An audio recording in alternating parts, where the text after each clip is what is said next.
नमस्ते, आदाब, सत श्री अकाल। माय सेल्फ जीवन शर्मा। ना पाँव थके हैं, ना हिम्मत हारी है, ज़िंदगी का सफ़र अभी जारी है। मेरे साथ आज स्पेशल गेस्ट हैं संदीप जी। संदीप जी के बारे में थोड़ा इंट्रोडक्शन दे देता हूँ मैं। संदीप जी हमारे बड़े अच्छे परिचित हैं और दुबई में बिज़नेसमैन हैं, इंडिया में भी बिज़नेस करते हैं, दुबई में भी करते हैं। रियल एस्टेट और पोर्टफोलियो मैनेजमेंट का बिज़नेस है संदीप जी का। और संदीप जी काफ़ी अच्छी तरीके से अपने आप को यहाँ पे रन कर रहे हैं। तो मैं संदीप जी का अपने पॉडकास्ट में अल्फ़ा ए1 के पॉडकास्ट में बहुत-बहुत स्वागत करता हूँ संदीप जी। बहुत-बहुत स्वागत है आपका। नमस्कार संदीप जी। शुक्रिया और सर। हाँ, संदीप जी मैं ये चाहूँगा कि आप थोड़ा-सा इंट्रोडक्शन अपने बारे में दीजिए। सर मैं पिछले 3 साल से दुबई आता-जाता रहता हूँ। जी। अ, मैं यहाँ पे जो आया था, ये सोच के आया था कि इधर आके कुछ अपना खुद का एक छोटा-सा बिज़नेस स्टार्ट करूँगा इम्पोर्ट-एक्सपोर्ट का। हुँ, हुँ। बट जब मैं यहाँ आया, तो मुझे लगा कि यहाँ पे बहुत लोग हैं जो इम्पोर्ट-एक्सपोर्ट का बिज़नेस कर रहे हैं और उनके बीच में सर्वाइव करना मेरे लिए आसान नहीं है, क्योंकि उसमें एक बहुत अच्छी इन्वेस्टमेंट चाहिए, जो मेरे पास नहीं है। तो इससे पहले जो है मैं एक टैक्स कंसल्टेंसी का काम करता था, अ, और रियल एस्टेट कंपनी में मैंने जॉब की हुई थी। राइट। तो मैंने यहाँ पे आके देखा कि बेटर यही है कि इधर आके अपना जो काम हमें करना चाहिए वही सर्विस इंडस्ट्री में करना चाहिए, कि जिस पे हम अगर हम वर्क करेंगे तो हमारी इन्वेस्टमेंट इतनी नहीं है, सिर्फ और सिर्फ हमारा, अगर मैं हम अपना रियल एस्टेट या किसी और इंडस्ट्री में काम करते हैं, सर्विस इंडस्ट्री में, तो हमारा दिमाग और हमारा एनर्जी दोनों हम लगा सकते हैं, जिसमें हमें इतनी फंड की रिक्वायरमेंट नहीं है। तो फिर मैंने यहाँ पे आके स्टार्ट किया कि पहले रियल एस्टेट बिज़नेस में घुसा मैं। लोगों की लो अपना जो है इंडिया से और भी कई जगह से जो कस्टमर्स आते थे, उनकी इन्वेस्टमेंट करवाता था मैं रियल एस्टेट में। फिर मैंने धीरे-धीरे अपने आप को मूव किया पोर्टफोलियो मैनेजमेंट में, कि जिसमें आज के डेट में कई लोग ऐसे हैं कि जो प्रॉपर्टी नहीं खरीद सकते, लेकिन एक थोड़ा-थोड़ा करके अमाउंट अपना पोर्टफोलियो अपना मेंटेन कर सकते हैं, अपनी इन्वेस्टमेंट जो कर सकते हैं तो पे। कहने का मतलब संदीप जी है कि आप पोर्टफोलियो मैनेजमेंट और रियल एस्टेट में ज़्यादा इंटरेस्टेड हैं और आप करते हैं लोगों के लिए हाँ जी, बिल्कुल सर। और अपने लिए खुद के लिए भी करते हैं। हाँ जी, हाँ जी। तो संदीप जी मैं यही कहना चाह रहा हूँ कि पोर्टफोलियो मैनेजमेंट बहुत अच्छा कॉन्सेप्ट है, जो मैं 2003 से अच्छी तरह समझता हूँ उसको। मैं भी समझता हूँ उसको। हाँ जी, और मैं लोगों को एडवाइस देता था कि आदमी को पोर्टफोलियो मैनेजमेंट करना चाहिए। हाँ जी। लोगों को एडवाइस दिया, उन्होंने कर लिया, मैंने नहीं किया। ओके। तो वो एडवाइस देना चलो मेरे लिए ठीक नहीं रहा, लेकिन लोगों के लिए बहुत अच्छा रहा। हुँ। छोटा-सा सवाल है कि मैंने लोगों को कहा कि भई आपको पोर्टफोलियो मैनेजमेंट करना है, दोनों प्रकार से कर सकते हैं। हाँ जी। एक तो ये कि आप मेरे साथ एक इन्वेस्टमेंट स्टार्ट करते हैं, हुँ, पर्टिकुलर अमाउंट की। हुँ। वो इन्वेस्टमेंट होगी ईयरली प्रॉफिट को देना होता है हाँ उसको, जी। ठीक है? इन्वेस्टमेंट अपना म्यूचुअल फंड में लोग बाग करते हैं, सेम होता है। लेकिन इंटरेस्ट मार्केट में अगर पोर्टफोलियो मैनेजमेंट करते हो, हाँ, उसके रिटर्न्स बहुत अच्छे होते हैं। रिटर्न्स अच्छे होते हैं, बिल्कुल तो सर। वो ईयरली प्रॉफिट जनरेट करना होता है। हुँ।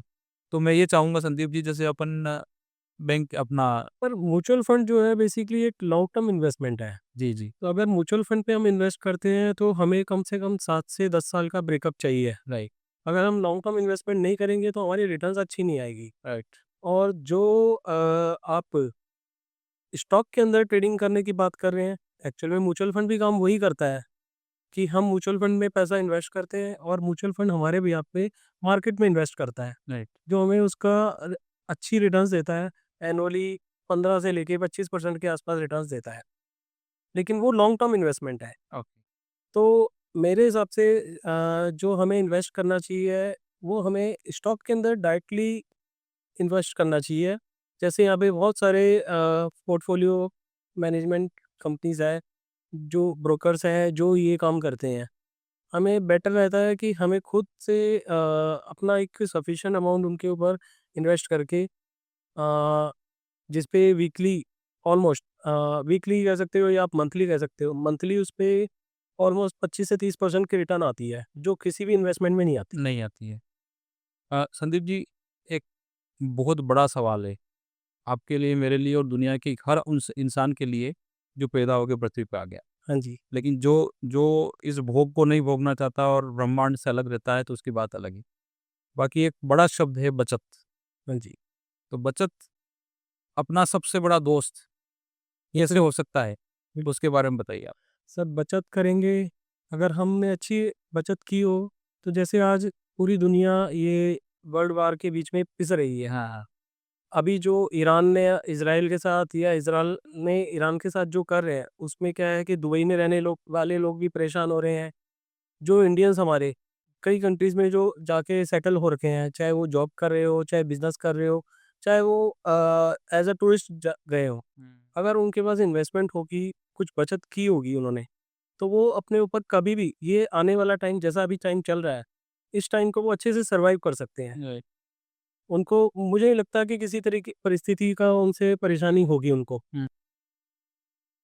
बचत मैं बचत को बहुत महत्व देता हूँ सर। और मैंने क्या कहा आपको कि मैंने लोगों को बचत के बारे में 2003 2 से काम कर रहा हूँ, 2 3 4 में बहुत बताया। उन लोगों ने बचत करके एक आज बड़ी व्यवस्था खड़ी कर दी। हाँ जी। एक बड़ा पोर्टफोलियो, मेरा एक खास दोस्त है केरला का, तो वो और मैं हम साथ हमने फॉरेक्स में ट्रेडिंग स्टार्ट करी थी। तो जब उसने मुझे कहा था कि भाई मैं पोर्टफोलियो मैनेज करूंगा, हाँ जी। मैं ट्रेडिंग करूंगा लेकिन पोर्टफोलियो मैनेजमेंट के लिए, तो उसने 5 लाख का किसी का एक अकाउंट लिया हाँ जी। और 1 साल में उसने 5 लाख को 10 लाख कर दिया। बिल्कुल। और 1 साल के बाद उसका पास पोर्टफोलियो 1 करोड़ का हो गया। आज वो 2000 करोड़ का पोर्टफोलियो है उसने।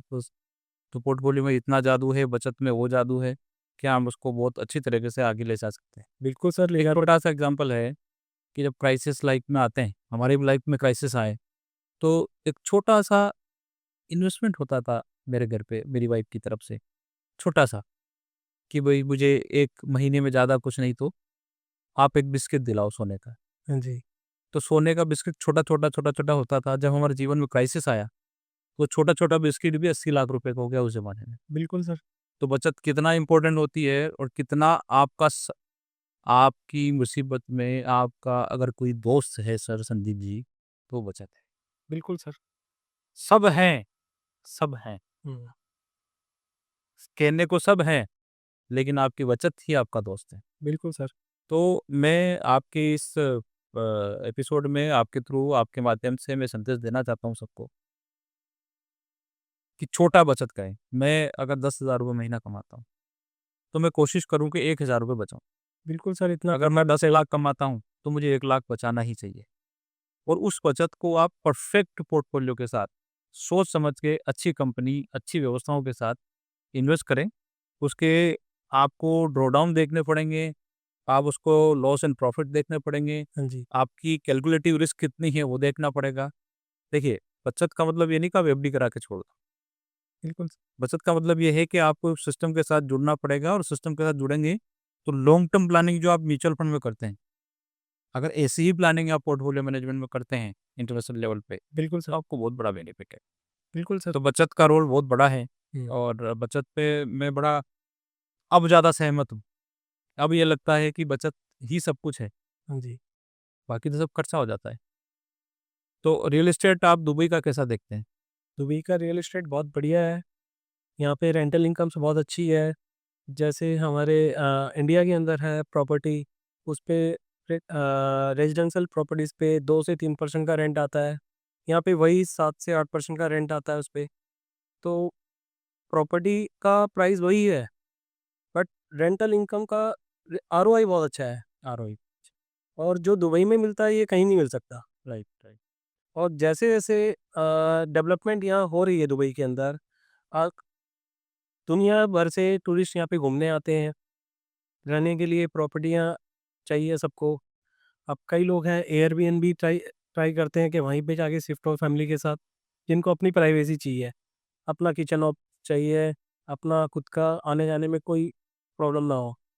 तो कई तरीके के सिस्टम है यहाँ पे कि जो ऑपरेट करने के लिए गवर्नमेंट अलाउ करती है। राइट। और गवर्नमेंट भी बहुत अच्छा यहाँ पे मेंटेन करके रखती है कि कोई किसी के साथ कोई कभी भी किसी के साथ आता है कि अपने किसी फ्रेंड के साथ, अपने किसी परिवार के अपने रिश्तेदारों के साथ, अपने फैमिली मेंबर्स के साथ, तो यहाँ पे बिना किसी टेंशन के, बिना किसी प्रॉब्लम के वो खुला आराम से रह सकता है और घूम सकता है। इतना सेफ है दुबई। हाँ, बिल्कुल दुबई सेफ है। दुबई हमारे हर एपिसोड में जितने भी हमारे गेस्ट आए हैं, सब ने दुबई के बारे में बहुत अच्छा, और हम भी फील कर रहे हैं कि दुबई सेफेस्ट जगह है रहने के लिए। दुनिया में सारे लोग यहाँ पे आके रहना पसंद कर रहे हैं, बिल्कुल। इन्वेस्टमेंट भी बहुत अच्छा कर रहे हैं। तो लेकिन संदीप जी, एक सवाल और है कि रेंटल इनकम के बारे में आपने बताया, हाँ जी। वास्तव में रेंटल इनकम मैंने भी देखा है कि दुबई में बहुत अच्छा है। एक छोटा सा एग्जांपल देके समझाओ हमको कि कोई आदमी 50 लाख रुपए का इन्वेस्टमेंट करता है, हाँ जी। तो 50 लाख में तो रेंटल इनकम होगी नहीं यहाँ पे। बिल्कुल कुछ नहीं होगी। लेकिन अगर वो रेंटल इनकम जनरेट करना चाहता है, तो 2 से 3 अगर उसने फ्लैट ले लिए रेंट पे और रेंट पे चढ़ा दिए तो भी पॉसिबल है। वो भी सर अब आज की डेट में यहाँ पे सब लेट आउट अलाउ नहीं है, क्योंकि लोग सब लेट आउट के चलते क्या करते हैं कि सब लेटिंग आउट करने के लिए यहाँ पे फ्लैट ले लेते हैं, उनमें पार्टीशंस करते हैं। राइट। अब उन पार्टीशंस को वो रेंट पे जो देते हैं, तो उसमें एक प्रॉब्लम ये होती है कि कोई इंसिडेंट हो जाए, बाय चांस कोई इंसिडेंट हो जाए, तो एकदम से जो एक पार्टीशन के अंदर 12 से 15 लोग रह रहे हैं उस एक फ्लैट के अंदर, उनका वहां से निकलना बहुत मुश्किल है। हम्म। तो यहाँ पे अब रेंटल इनकम से ज़्यादा आज की डेट में जो इनकम है वो है अपना स्टॉक के अंदर, फॉरेक्स के अंदर जो इन्वेस्टमेंट करता है, राइट। उससे अच्छी इनकम कोई नहीं है। राइट। तो मैं तो यही कहूँगा, अगर थोड़ा ही अमाउंट लगाना है तो हमें पहले फॉरेक्स के अंदर लगाना चाहिए, जिससे अपना एक खुद का फ्लैट खरीदा जाए आगे जाके, और अपना इंडिविजुअल फ्लैट जो है या ऑफिस, कोई भी ऑफिस खरीदते हैं तो वो रेंट पे दिया जाए। राइट। राइट। किसी सिंगल पर्सन से रेंट आएगा तो वो ज़्यादा अच्छा है, राइट। ना कि मल्टीपल टेनेंट से। राइट। तो हमने भी देखा है कि रेंटल इनकम बहुत अच्छी है, लेकिन उसकी कैलकुलेटिव चीज़ें आपको पहले रिस्क चेक कर लेनी चाहिए। हाँ जी। ये दिखने में बहुत कुछ अच्छा अच्छा होता है, फिर बाद जब करने जाएंगे तो कई बार लॉसेस भी बुक करने हाँ जी। पड़ते हैं। तो इन चीज़ों का भी स्पेशल ध्यान रखा जाए। बचत के बारे में आपने बताया, पोर्टफोलियो के बारे में आपने बताया, रियल एस्टेट के बारे में आपने बताया। तो मैं ये चाहता हूँ कि संदीप जी, थोड़ा सा पर्सनल लाइफ के बारे में कुछ पूछना चाहता हूँ आपसे। हाँ जी सर। आप मैरिड हैं? बिल्कुल सर, मैरिड हूँ। बच्चे हैं? 2 बच्चे हैं मेरे। अच्छा, एजुकेशन कहाँ ले रहे हैं? सर बच्चे तो मेरे इंडिया में ही है, दिल्ली के अंदर। ओके। और एक जो डॉटर है मेरी, वो अभी 6th क्लास में है, और जो बेटा है मेरा 1st क्लास में है। Very good. तो कुल मिला के आप पूरी तरह से सेटल हैं इंडिया में। बिल्कुल सर। दुबई आप आते हैं, बिजनेस करते हैं, वापस घर जाते हैं, फिर आ जाते हैं, हर मैनेज करते हैं। बिल्कुल सर। बहुत अच्छी बात है। सब दोनों चीज़ों को, भारत और दुबई दोनों को आपने मैनेज कर रखा है। बिल्कुल सर, मेरे कोशिश तो ये रहती है कि हर मंथ में मैं 15 दिन यहाँ 15 दिन वहाँ रह सकूँ, बिल्कुल, सब बिजनेस के लिए आप क्योंकि सब कर सकते हैं। बिजनेस के साथ साथ फैमिली भी ज़रूरी है। यस, यस, और डेफिनेटली। ये नहीं है कि सिर्फ मैं यही बिजनेस करता हूँ, मैं वहाँ पे भी इंडिया में भी यही काम करता हूँ जो काम मैं यहाँ करता हूँ। राइट। और उसी वजह से जो है लोगों से रिलेशन जुड़ा हुआ है मेरा। जिन लोगों से रिलेशन जुड़ा हुआ है, तो वो जो इधर की तरफ मूव होना चाहते हैं उनको इधर मूव करवाता हूँ, राइट। जो उधर मूव करना चाहते हैं उनको उधर मूव करवाता हूँ। राइट। तो आपका दुबई का एक्सपीरियंस बहुत अच्छा रहा, बहुत अच्छा रहा सर। और बिल्कुल इस क्रिटिकल पैनिक सिचुएशन जो भी चल रही है, हाँ जी। उसमें भी हम बिल्कुल साइलेंट है। बिल्कुल सर, बिल्कुल माहौल बैठे हैं, हमें कोई टेंशन नहीं है कोई फिर। टेंशन नहीं है। तो दुबई गवर्नमेंट ने, अच्छा, एक अच्छी चीज़ और करी दुबई गवर्नमेंट ने। दुबई गवर्नमेंट बहुत धन्यवाद के पात्र हैं आज, हाँ जी सर। कि उन्होंने जितने भी टूरिस्ट आए, हुँ। उन टूरिस्ट के लिए होटल स्टे फ्री किया है, बिल्कुल है और सर। फूड के लिए भी उन्होंने फ्री किया है। सर यहाँ की जो गवर्नमेंट है, जितनी फैसिलिटी टूरिस्ट को देती है, हाँ। वो कोई भी किसी भी देश की गवर्नमेंट नहीं दे सकती। नहीं दे सकते। और यहाँ की गवर्नमेंट का सबसे अच्छा यही सिस्टम है कि ये हर एक आम आदमी का यहाँ पे पूरा ध्यान से ख्याल रखती है। बिल्कुल, बिल्कुल। किसी को कोई तकलीफ नहीं होने देती। ईज़ीएस्ट माहौल, मैं भी 2006 से दुबई आ रहा हूँ, हाँ जी। लेकिन हर बार आके बिज़नेस करके चले जाते हैं, आते चले जाते हैं, लेकिन इस बार रुकने का ज़रा बड़ा अच्छा मौका मिला है। हाँ जी। तो इस बार मुझे बारीकी से बहुत सारी चीज़ें देखने को मौका मिला और सीखने को मौका मिला। तो यहाँ ये कह सकते हैं दुबई के लिए कि दुनिया की सबसे सेफेस्ट सिटी में से एक है। बिल्कुल सर, इसमें कोई डाउट नहीं है। हम एक चीज़ और आके लेके चलते हैं कि एक ऐसे लोग होते हैं जो रिस्क नहीं लेना चाहते हैं, हुँ। और वो रिस्क में पैसा डाल देते हैं, हाँ जी। और फिर उसमें कहीं प्रॉब्लम आ जाती है, तो फिर वो किसी और को ब्लेम करने की कोशिश करते हैं। हाँ जी।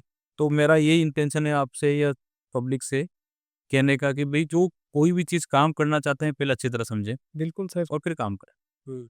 बिना समझ के अगर कोई भी काम करेंगे तो दिक्कत तो है ही उसमें, बिल्कुल, क्योंकि हमें पता ही नहीं है हम कहाँ कदम रख रहे हैं, बिल्कुल। आगे खड्डा है या हाई है, हमें क्या पता। आप अगर देख के भी हम कदम आगे नहीं बढ़ाए तो फिर तो उसका कोई इलाज ही नहीं है। हाँ, आपने जॉब कौन-सी कंपनी में किया सबसे पहले? सर सबसे पहले मैं एक सीए फर्म में जॉब किया था। हुँ। फिर उसके बाद मैं हमारे इंडिया के अंदर कॉमनवेल्थ जब स्टार्ट हुआ होने लगे थे, तो उस टाइम मैं ईमार एमजीएफ में जॉब करता था। राइट। मैंने उसमें ऑलमोस्ट 3 साढ़े 3 साल जॉब किया था। तो उसके बाद फिर मैं फिर से एक सीए फर्म में जुड़ गया था। उनके साथ मैंने ऑलमोस्ट 12 साल काम किया है। ओके। वहाँ भी मेरा बहुत अच्छा था, सब कुछ, कोई दिक्कत नहीं थी। फिर उसके बाद एक टाइम हुआ ऐसा कि मुझे लगा कि मैं सर्वाइव नहीं कर पा रहा, राइट, राइट। क्योंकि ज़िंदगी में आगे बढ़ने के बहुत सपने थे, परिवार, बच्चों के लिए भी बहुत कुछ सोचा, लेकिन मैं उस तरह से सर्वाइव नहीं कर पा रहा था। स्ट्रगल बहुत किया लेकिन आगे नहीं बढ़ पा रहा था। राइट। तब मैंने जाके एक डिसीजन लिया कि मुझे यहाँ से बाहर निकलना चाहिए। तब मैं दुबई निकल के आ गया। मैं दुबई में आके 3-4 महीने में कंटिन्यूअसली मैं दुबई में रहा। सब बहुत मुश्किल हो रही थी शुरू-शुरू में, लेकिन लग रहा था कि मुश्किल कुछ नहीं है यहाँ पे। अगर हमने ये टाइम निकाल लिया, तो आगे हमारा जो है रास्ता हमेशा आसान रहेगा। राइट। और वही मेरे साथ हुआ कि जब मैं दुबई आया तो मैंने थोड़ी हिम्मत रखी, थोड़ा स्ट्रगल किया और काफ़ी लोगों से मिला। ऐसे चलते-चलते मुझे पता लगा कि यहाँ पे सब कुछ आसान है, कुछ मुश्किल नहीं है। दुबई सब लोगों के लिए आसान बनाती है, क्योंकि यहाँ के जो नॉर्म्स हैं, उस नॉर्म के साथ अगर अपन फॉलो करते हैं तो हमें कोई प्रॉब्लम नहीं। बिल्कुल सर। हमें ऐसा लगेगा कि हम भारत में ही हैं, हुँ। क्योंकि हमारी इंडिया की बहुत बड़ी पॉपुलेशन, दुबई की सबसे बड़ी पॉपुलेशन इंडियन ही है। हाँ जी। हम मनकुल में देख लें, मीना बाज़ार में देख लें या ऐसा पर्टिकुलर एरिया देख लें, वहाँ हमें इंडियंस के सिवा दूसरा कोई मिलेगा भी। हाँ जी, बिल्कुल सर। तो ये जो एटमॉस्फेयर है ना, पब्लिक को बहुत अच्छा लगता है। लगता ही नहीं है सर कि हम इंडिया से बाहर हैं। जितने भी लोग यहाँ मिलते हैं, जितने भी बहुत लोगों से यहाँ पे दोस्ती हो गई है, ऐसा लगता है एक परिवार की तरह रह रहे हैं।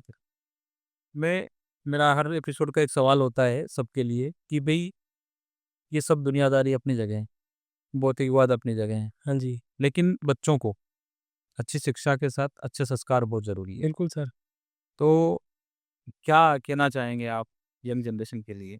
सर, मैं तो यही कहना चाहूँगा कि जैसे हमारे माता-पिता ने हमें संस्कार दिए हैं जी, जी। कि जो बड़ों की इज़्ज़त करना और छोटों को प्यार करना, उसी तरह से अपना जो है आगे एक तो एजुकेशन की तरफ ध्यान देना चाहिए। और जितना एजुकेशन की तरफ आगे ध्यान देंगे, तो उतने उनके लिए आगे स्ट्रगल करना आसान रहेगा। उनकी लाइफ़ में स्ट्रगल नहीं मिलेगा इतना। तो वो एक कोटेशन बिल्कुल परफेक्ट है जो मुझे किसी ने बोला था और मैंने उसको फॉलो किया मेरे बेटे के लिए कि भई बच्चों के लिए धन की व्यवस्था मत करिए बिल या प्लॉट की व्यवस्था मत करिए। हुँ, मुझे किसी ने बोला गया कि अपने बगल वाला प्लॉट ले लीजिए, तो उसकी व्यवस्था मत करिए। उतना ही पैसे से बच्चों की एजुकेशन पे, डेवलपमेंट पे लगा दीजिए। हाँ जी, अगर वो सक्षम होगा, योग्य होगा तो कहीं प्लॉट ले लेगा बिल्कुल सर। और योग्य नहीं होगा तो जो है वही बेच देगा। तो हमें एजुकेशन को ही उस अपनी सारी प्रॉपर्टी माननी चाहिए हाँ जी, और बच्चों को एजुकेशन हायर लेवल से लेके जितना अच्छा पढ़ना चाहता है, हाँ जी। अगर वो पढ़ना चाहता है तो पढ़ाइए, वो खेलना चाहता है तो खिलाइए। लेकिन एजुकेशन कंपल्सरी है। बिना एजुकेशन के सर है भी कुछ नहीं। हम देखते हैं हमारे इंडिया में या सारी दुनिया में कि जातिवाद प्रथा बहुत चलती है, हर जगह है। लेकिन उसमें भी हर प्रथा में अपन जाएँगे तो एजुकेशन बहुत महत्वपूर्ण है। जिसके पास शिक्षा है, वो कहीं भी अपने आप को योग्यता साबित कर देगा। तो लोग कहते हैं ये कलयुग है और मैं कहता हूँ दिस इज़ कला युग। कला ही हो। If you have art, you can earn. Bill आपके पास कला है तो आप कमा खा लेंगे। बिल्कुल सर। तो कलयुग तो नहीं है, नहीं, ये कला युग है। बिल्कुल अ, सही कहते हैं साहब। हमें हमें ऑनेस्ट रहना पड़ेगा दूसरे के प्रति। हम ये नहीं कह रहे हैं कि गलतियाँ नहीं होती। गलतियाँ 1, 2 बार, 3 बार, 4 बार गलतियाँ होती है। लेकिन उससे सीख लेने के बाद जब हम उससे आगे बढ़ते हैं, तो वो एपिसोड अलग ही। सर जो कर्म करता है उससे गलती होगी। बिल्कुल। जो कर्म करता ही नहीं है तो उससे गलती कहाँ से हाँ, होगी? नहीं होगी। तो ये आपने बिल्कुल ठीक कहा कि 2-4 बार, 5 बार अगर आप गलती कर भी लोगे तो कोई प्रॉब्लम नहीं है।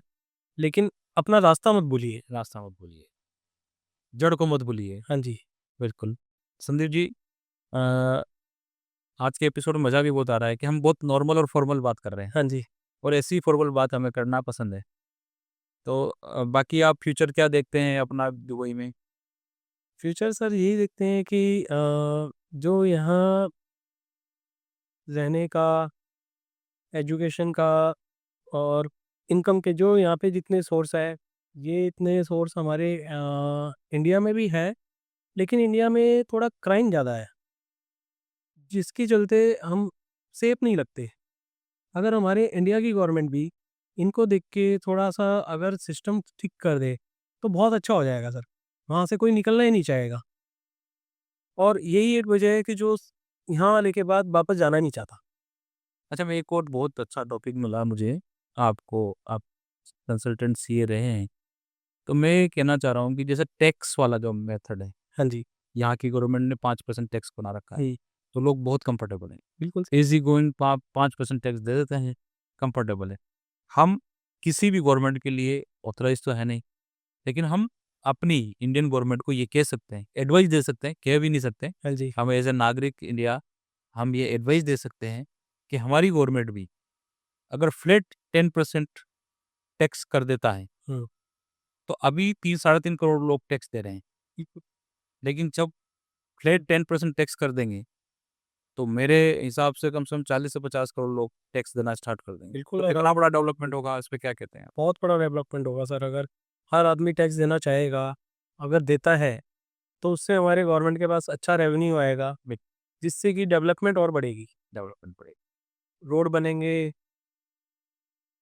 हाईवेज़ बनेंगे, उससे क्या है कि हर जगह आना-जाना आसान होगा और तो और जो रोड पे लाइटें नहीं होती, सड़कों पे नालियाँ साफ़ नहीं होती, जिसकी वजह से बारिशों में पानी रुकता है।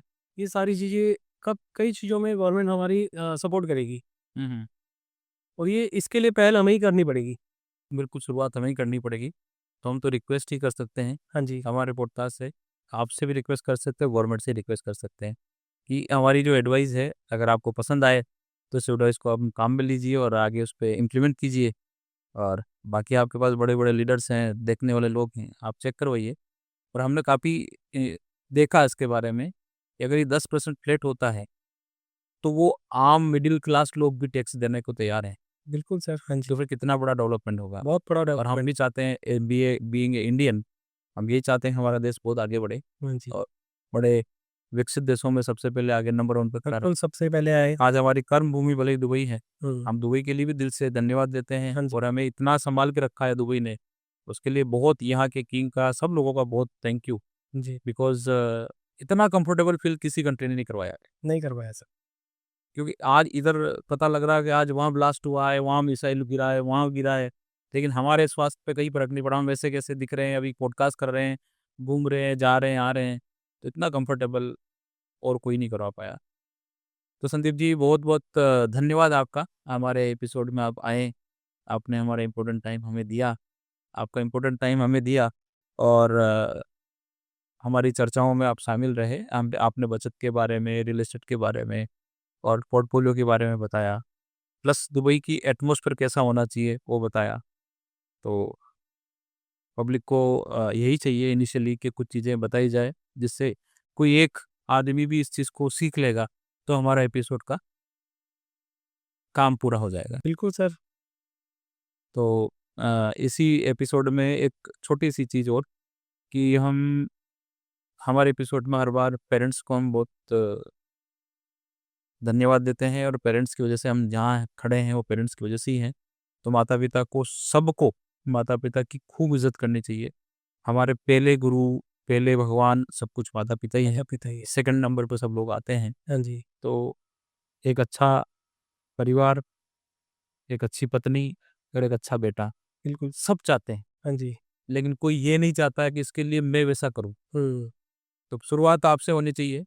मैं ये मानता हूँ दुनिया में आदमी को कोई नहीं गिरा सकता, जब तक आप नहीं चाहोगे। हाँ जी, ठीक है ना?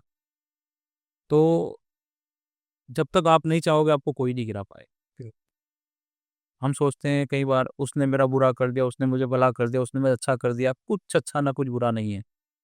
ये सारी हमारे किए हुए कामों की मानसिकता के रूप है। अच्छा बुरा होता है, कहानी जब बनती है, जब व्यापार, सिस्टम नियम धर्म कुछ बना के हम काम करते हैं तो स्ट्रगल लाइफ में आता है। तो उसी स्ट्रगल की एक छोटी सी कड़ी में आप स्ट्रगल के बारे में कुछ बताएं मुझे। स्ट्रगल सर ऐसा है कि जो जिस इंसान ने स्ट्रगल नहीं किया होगा, उसे किसी चीज़ का समझ नहीं आएगा। उतार क्या होता है, चढ़ाव क्या होता है। ये भी आना एक बहुत ज़रूरी चीज़ है कि इससे इंसान को ये पता रहता है कि मैं जहाँ से उठा हूँ, मुझे वहीं रहना है। राइट। और स्ट्रगल करने से ही इंसान को इन सब चीज़ों की समझ पड़ती है। राइट। तो बहुत अच्छा है कि अगर हम अच्छी एजुकेशन ले रहे हैं, तो उसके साथ-साथ हमें ये भी पता होना चाहिए कि इसके लिए कितनी मेहनत की है हमारे माता-पिता ने, ये एजुकेशन देने के लिए। बिना माता पिता के आप एजुकेशन नहीं ले सकते। बिल्कुल।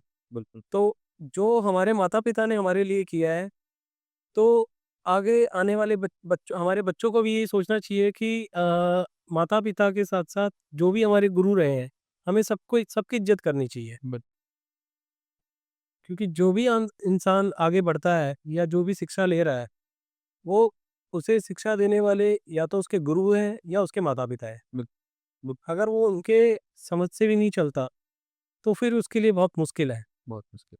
तो भगवान भी प्राप्त तभी होंगे जब आपके पास गुरु होंगे, बिल्कुल सर। और गुरु भी अगर आपको ज्ञान नहीं मिलेगा ना, हुँ। तो फिर वो पॉसिबल नहीं है, बड़ी मुश्किल से पॉसिबल है कि आप सारी दुनिया त्याग करके बद्रीनाथ जाके बैठ गए, स्पॉट में जाके बैठ गए, फिर भगवान एक बोले बोले मेरा बेटा तकलीफ में है तो आ जाएंगे। ठीक है संदीप जी, अच्छा लगा और अच्छा मजा आया आपके साथ एपिसोड में। तो और कुछ एक गोल्डन वॉइस के रूप में आप अगर कुछ कहना चाहते हैं यंग जनरेशन के लिए, कि एक नशा जो है ना, नशा, मैं चाहता हूँ कि उसके बारे में बताएं कि नशा हमारी लाइफ और हमारे पीढ़ियों को ख़त्म कर देता है। सर आजकल की जनरेशन जो है जल्दी से एक दूसरे के देखा-देखी में आके नशा करने लग जाती है। मैं अपने जो 12 साल मैंने जॉब की थी जिस सीए फर्म में लास्ट में, तो मैं मोस्टली जितने भी पान मसाला मैन्युफैक्चर है, उन लोगों का ऑडिट करता था।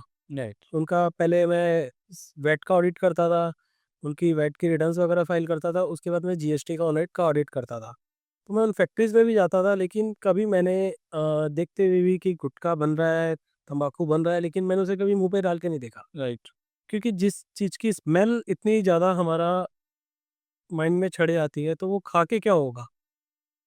तो ये बच्चों को भी समझना चाहिए कि जो वो आज की डेट में शीशा जिसे वो कहते हैं हुक्का, हाँ, बहुत कि जिसकी स्मेल से दिमाग घूमने लग जाता है, तो जब वो अंदर जाता है, तो हमारी अंदर साँसों को कितना डेंजरस होगा। डेंजरस होगा। तो ये चीज़ें देख के बच्चों को समझना चाहिए कि ये चीज़ें अच्छी नहीं है। बहुत बुरी, बहुत आप बुरी। जो भी कुछ कर रहे हो, सब कुछ करो, लेकिन गलत चीज़ों में अगर आप घुसोगे, गलत एक्टिविटीज़ आप करोगे, तो वो आपके ही शरीर के लिए हानिकारक है। जी, जी। उससे आप बाहर नहीं निकल सकते। तो इनसे बाहर निकलने का सबसे अच्छा यही है कि पहले अपना फ्रेंड सर्कल अच्छा करो, अपना जो भी है जिस माहौल में आप रह रहे हो, उस माहौल को, अपने एटमॉस्फेयर को चेंज करो। ये बहुत ज़रूरी है। सर हम पढ़ते हैं, आपने भी पढ़ा और मैंने भी पढ़ा है कि टाटा, अपने रतन टाटा जी को पढ़ा है, हमने वॉरेन बफेट को पढ़ा है। तो उन्होंने क्या कहा? उन्होंने ये कहा कि नशे से दूर रहिए, बिल्कुल सर। नशा बड़ी डेंजरस है। नशा करना है तो अपने बिज़नेस का करिए, हुँ। अपनी ज़िद का करिए ये तो कि है। हमें वो प्राप्त करना है। तो वॉरेन बफेट ने बड़े अच्छी तरह से समझाया है। वॉरेन बफेट को मैं बहुत पसंद करता हूँ। हाँ जी। पता है मैं भी जीवन में फेल हुआ हूँ 3 बार, लेकिन मैं वॉरेन बफेट को इतना पसंद करता हूँ कि वो क्या कहते हैं कि अगर काम है, एक तरफ काम है, एक तरफ कोई लड़की है, हुँ। तो सबसे पहले काम करना चाहिए। पहले काम करना। अदरवाइज़ आप सबसे बड़े पापी हो। अब हुँ। व्यापार करने का आपका कोई अधिकार नहीं है। कितना अच्छा उन्होंने समझाया, और उन्होंने उन्होंने जब शुरुआत करी थी तो उन्होंने उस प्रकार से पहले दिन से लास्ट दिन तक वही मेंटेन किया। हुँ। तो लाइफ में डिसिप्लिन जिसके पास भी है, वो सब सफल हुए हैं। हाँ जी। हम इस दुबई को ले लेते हैं, यूएई दुबई को ले लेते हैं। तो इन्होंने पहले दिन से प्लानिंग करी with discipline.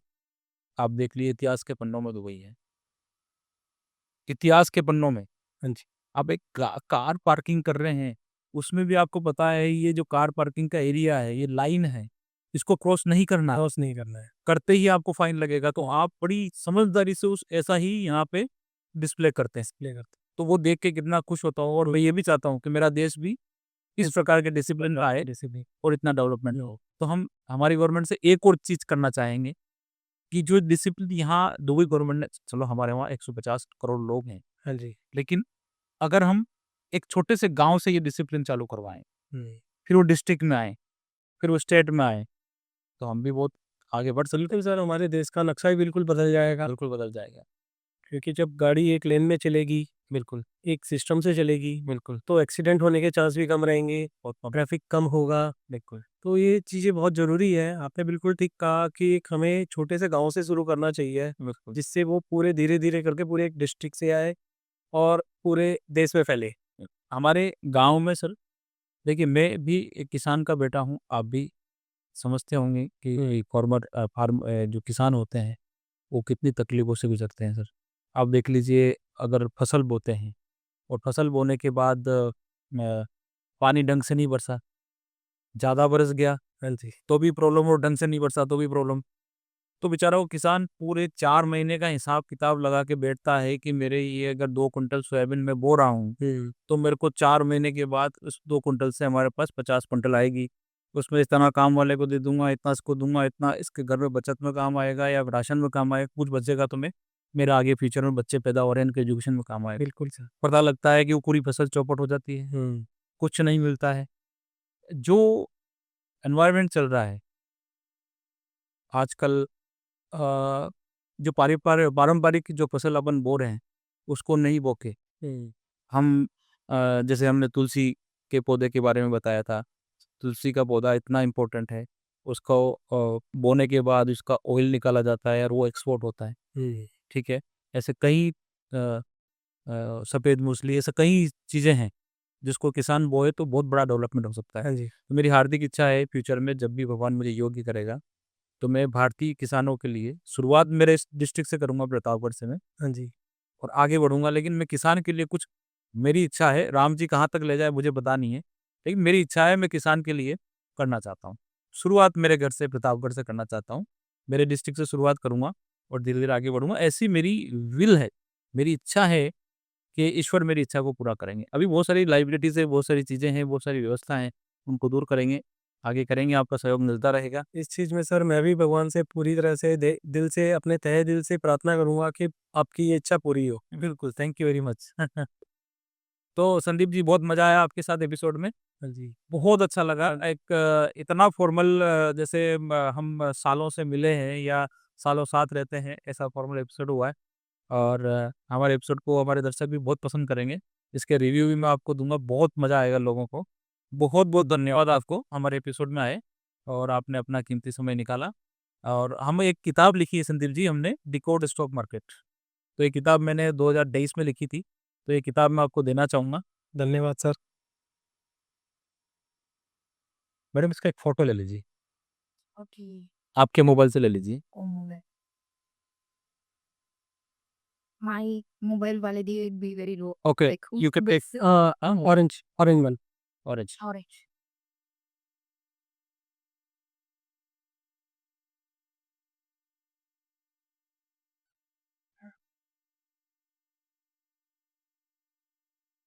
Yes. Thank you. Thank you. ये स्टॉक मार्केट के बारे में है। ओके सर, विद कैंडल, बिन कैंडल सब कुछ है। अच्छा, आपको देखना, यहाँ कुछ सीखने को भी मिलेगा इससे। ठीक सर। अगेन थैंक यू, और आप सब दर्शक को बहुत-बहुत धन्यवाद। आपने हमारे एपिसोड को देखिएगा, सब्सक्राइब करिएगा यूट्यूब को, इंस्टाग्राम को, और हमें आशीर्वाद दीजिएगा। हम आपके साथ बने रहेंगे। अगले सैटरडे को फिर हम ऐसे ही आपके साथ मिलेंगे। बहुत-बहुत थैंक यू, बहुत-बहुत धन्यवाद। नमस्कार।